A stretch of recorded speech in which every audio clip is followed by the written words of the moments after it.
Enfin, le trailer de GTA 6 est enfin sorti. On va voir ensemble tous les détails, tous les easter eggs, etc.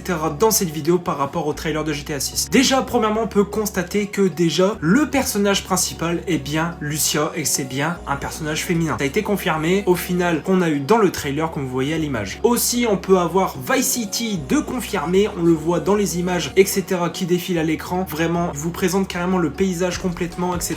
Des graphismes vraiment de ouf. Vraiment, on a l'impression que c'est le réel en ce moment. Vraiment, c'est un truc de baiser. Franchement, je pense que le jeu va détrôner GTA 5 niveau graphique. Ça, c'est vraiment sûr. Même Red Dead Redemption 2, il y a moyen. Donc voilà. Ensuite, on va passer aux choses évolutives par rapport aux personnages. Alors, je pense que la physique de grossir, de maigrir, de muscler, etc.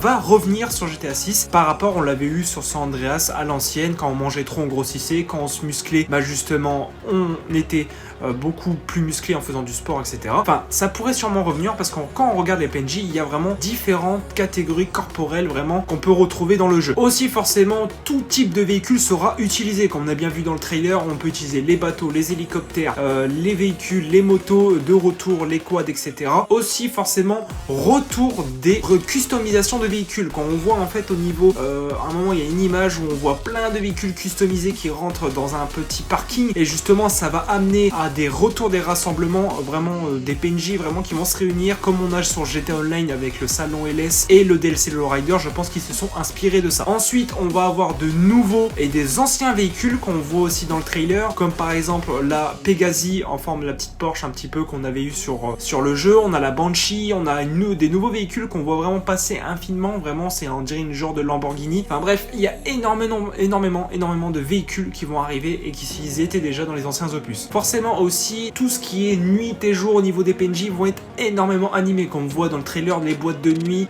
la plage, etc. C'est complètement animé de partout. Il y a des PNJ de partout. Vraiment, c'est vraiment quelque chose qui est bien parce que le PNJ, en fait, ils vont prendre la position d'eux-mêmes. En fait, c'est ça qui est pas mal. En fait, c'est que vraiment le jeu va se autogérer tout seul. Aussi, ensuite, on va voir le retour des gangs, forcément, par nationalité, je pense, comme à Miami. Donc, ça peut être pas mal. Donc, on aura sûrement les Mexicains, les Lituaniens, vraiment plein. C'est des exemples, mais on sait pas réellement encore, mais en soi, d'après ce qu'on voit, ça peut potentiellement à 80% arriver. Aussi, forcément, comme on a vu déjà un quart du teaser sur les réseaux sociaux, apparemment, ça va être vraiment basé sur les réseaux sociaux, un petit peu à l'ancienne comme à la Watch Dogs, mais là encore plus poussé justement, parce que là, comme on voit des vidéos à façon Instagram, un genre de live façon TikTok, un snap, à façon prendre des photos, etc. la Snapchat. Franchement, ça pourrait être vraiment pas mal que les réseaux sociaux s'incrustent aussi dans le jeu, parce que c'est un peu aussi de notre monde réel et au final dans le jeu faut bien aussi l'intégrer. Donc forcément qui dit GTA égale à la vraie vie, bah forcément faut que la vraie vie corresponde à GTA et inversement.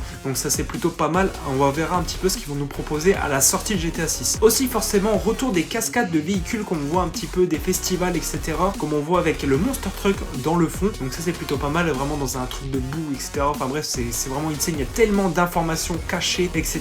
qui pourraient vraiment nous amener à faire plusieurs vidéos sur ce trailer. Forcément aussi, il y aura la police qui est complètement réaliste, dans le sens, comme vous avez vu dans le trailer, à un moment ils avaient des dashcams, ils faisaient carrément une perquise, vraiment ils rentraient chez les gens avec des fusils à pompe. À un moment aussi, on voit deux véhicules de police qui passent, un peu verdâtre un petit peu. Aussi, forcément, deuxième personnage confirmé, donc qui est un masculin. Alors, je me rappelle plus exactement son prénom, mais il va faire partie de l'histoire de GTA 6. Aussi, forcément, du coup, dans le trailer, les braquages vont être de retour, parce que justement, il y a des images où on peut percevoir des braquages. Ça, c'est plutôt pas mal. Justement, ils braquent une épicerie, et puis je pense après, ça va monter au crescendo, donc c'est plutôt pas mal. Et forcément, vers la fin du trailer, on peut apercevoir, et du coup, l'idée est confirmée, parce que d'habitude, en fait, les personnages principaux, en fait, au final, ils sont soit amis, soit ennemis. Et au final, bah, là, on se retrouve avec un couple, donc une relation. On peut voir un petit peu de nouvelles opportunités s'ouvrir par rapport à GTA Online, donc ça, et GTA 6 aussi, parce que forcément, les deux sont sûrement liés et vont se croiser. Et malheureusement, on s'en doutait un petit peu, la date de sortie sortira en 2025. Alors, ça sera courant 2025, je pense, ça sera plus vers la fin d'année 2025 que début d'année. En tout cas, j'espère que cette vidéo vous aura plu, vous aura aidé, de un petit peu un récap de ce trailer et de petits easter eggs, de nouvelles choses, etc. qu'on a vu un petit peu ce trailer. N'hésitez pas du coup à vous abonner, à liker, de partager,